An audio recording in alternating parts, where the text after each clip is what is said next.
my good friend Shane Smith. He's the director of audio services at LMG, and you're an international company now, right, Shane?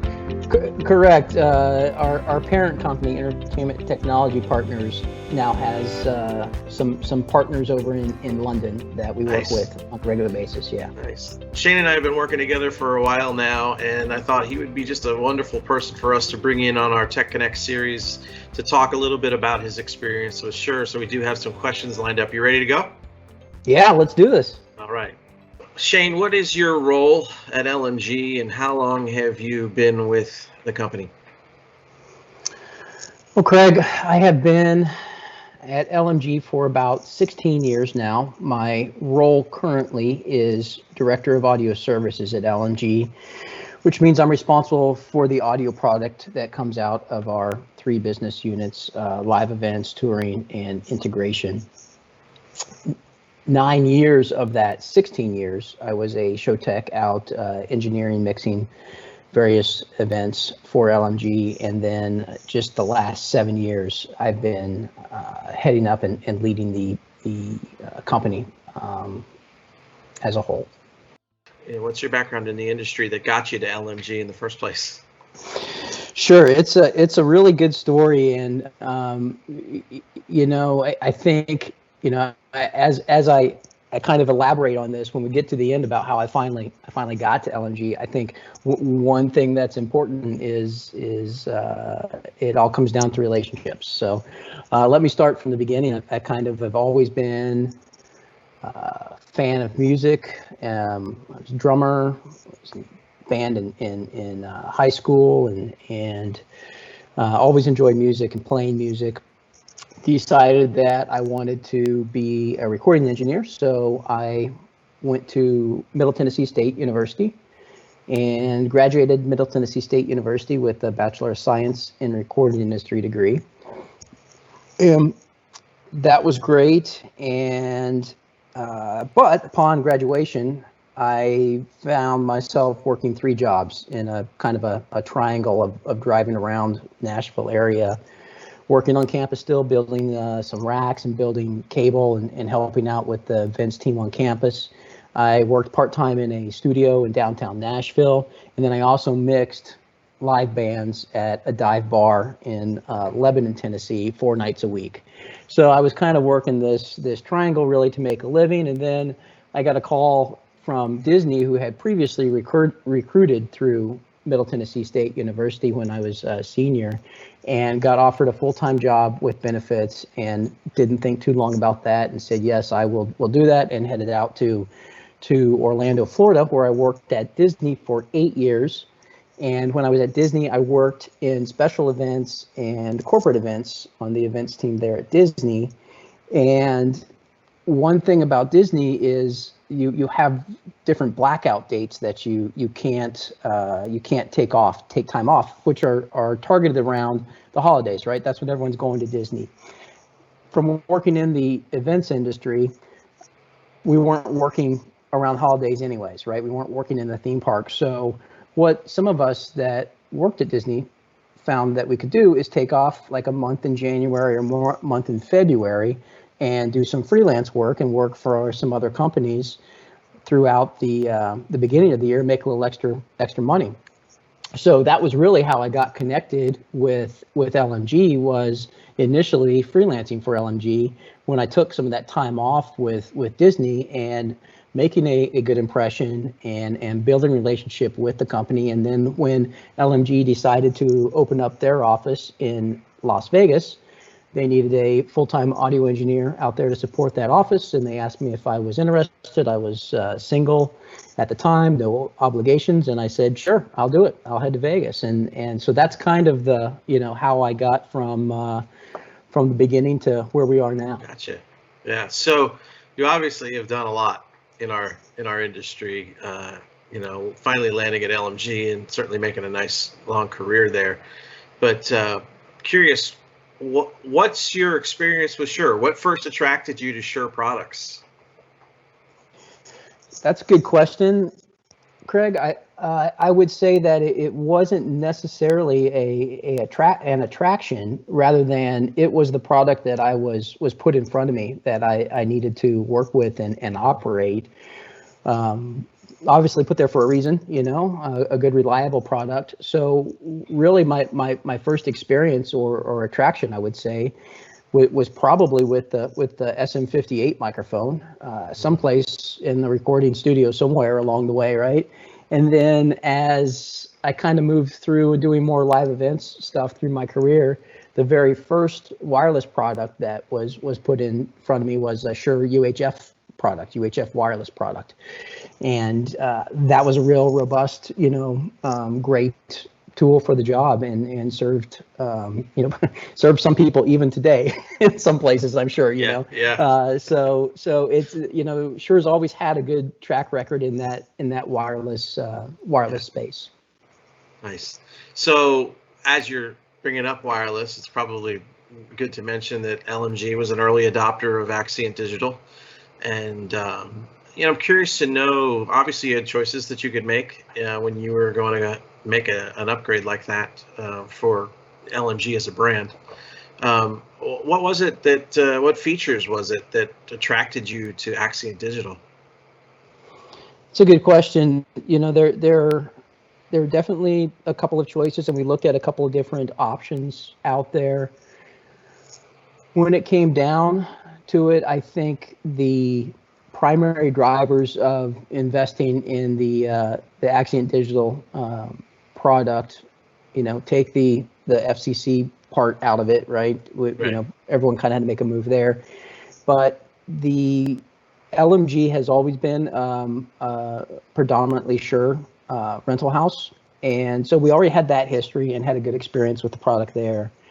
And at the time when we were trying to make decisions on which product to use, Shure was the only product that had fully frequency agile transmit and receive sections from their wireless systems, which was, from a rental house standpoint, a dream come true. I never have to worry about having the wrong transmitter with the wrong receiver. I never have to worry about this band doesn't work in this city. I got to make sure I get this there. It's just all of that coordination really kind of goes away when you have full wideband operation on both the transmit and receive side.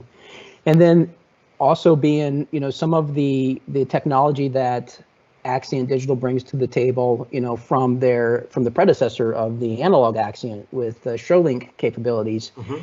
Being able to control remote controlled transmitters, being able to operate in frequency diversity, the quadversity capabilities of the Axient D, which really was really helpful for shows where we're all of a sudden faced with covering wide spaces, Right. and picking up in big spaces. Then you have the value. It's a great valued product, from a price standpoint. I think it's a really great price, robust product. The quality is amazing. So I think, once you start stacking all those things up, Right. it really starts to become a product that you can trust, and is what we trust for our clients. Our clients trust us as their trusted partner, Right. and in turn we need to have trusted manufacturers to work with as well. So we're grateful that you chose Shure. Can you describe to us what's a typical workflow for LMG as far as sending out Axient Digital out into the road? How do you guys do that? What's your workflow? Sure, it's a good question.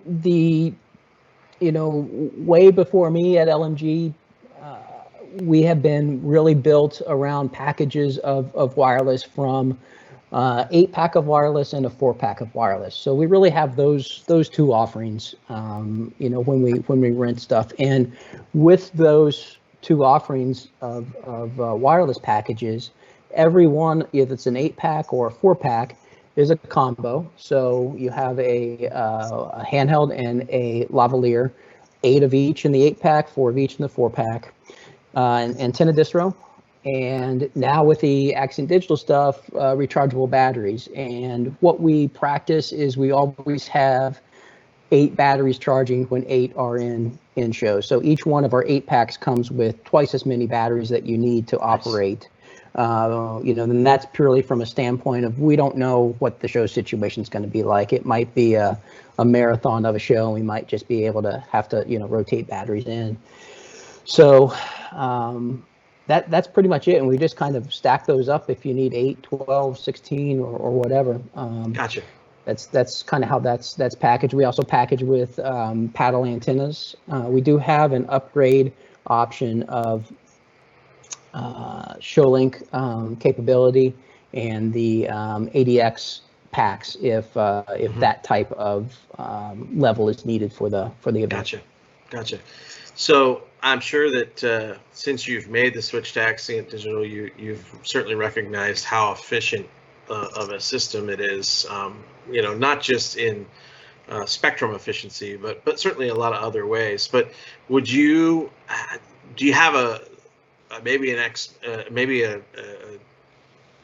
an example, so to speak, of how it's been efficient for you guys in the field? Yeah, I can give you a couple different examples, and just from a savings standpoint, we've probably since we've invested in Axient Digital, saved a ton of money on freight from shipping wireless all across the country. Back in the days before Axient Digital, if you didn't have a specific band of wireless, you had to ship that in, you had to cross-rent it. So I would say our cross-rental numbers have probably gone down for wireless microphones. Our shipping has probably gone down as well. And then it doesn't seem like anyone is using less microphones. So now with the Axient Digital, we have the ability to do more microphones in one place in most situations. So that was kind of a value add as well, I would say. Gotcha. So you mentioned that you are using the Shure rechargeable technology. Could you describe the benefits that you guys have seen from having Shure rechargeable batteries? Sure. I think, Craig, for LMG, the rechargeable batteries has always been an important item for us, especially from managing our carbon footprint. And it's a fine line of managing our carbon footprint and then also having a reliable battery that we can trust to put out on stage, and it's not going to fail at any given time. So with the Axient Digital, we finally felt comfortable enough in the battery technology to adopt the wireless or the rechargeable batteries for our Axient Digital product line. And they've been great. We've had great success with them.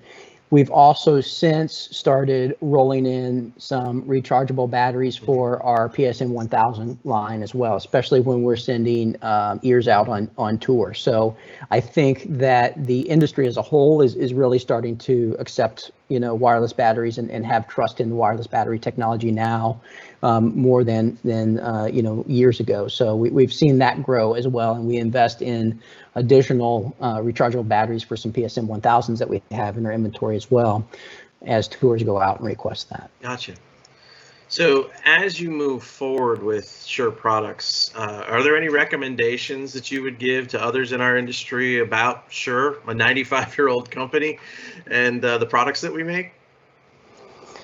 I don't know about recommendations. I mean, the company itself is, you had said it 90. Did you say 90 years? 95. So 95 years.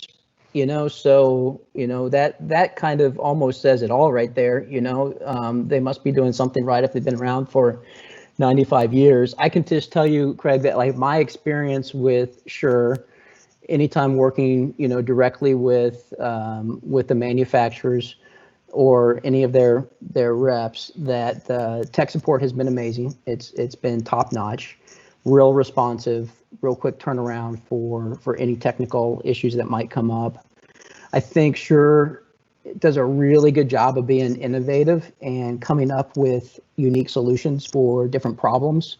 The quadversity is a great thing that I don't see out there. from any other companies, really. You know, that's a good example of an innovative solution that Shure's put out there. And then I think, you know, what goes along with that 95 years of experience is, you know, the reliability, and there's some trust in there, you know. And I mentioned earlier that our clients, LMG's clients, trust us, and we choose manufacturers that we have a lot of trust in, and Shure is definitely one of those manufacturers. Well, we're thankful that you feel that way about Shure, and we're certainly glad that you took some time to hang with us today and just give us kind of just a view of what life is like at LMG when using Shure products. I'm glad that you're healthy and safe during this time, and I just want to thank you for joining us. You bet, man. Thanks for having me. I really appreciate it. And I always enjoy spending time with you and chatting about audio. And yeah, me too. I hope you and your loved ones are safe as well. Thanks.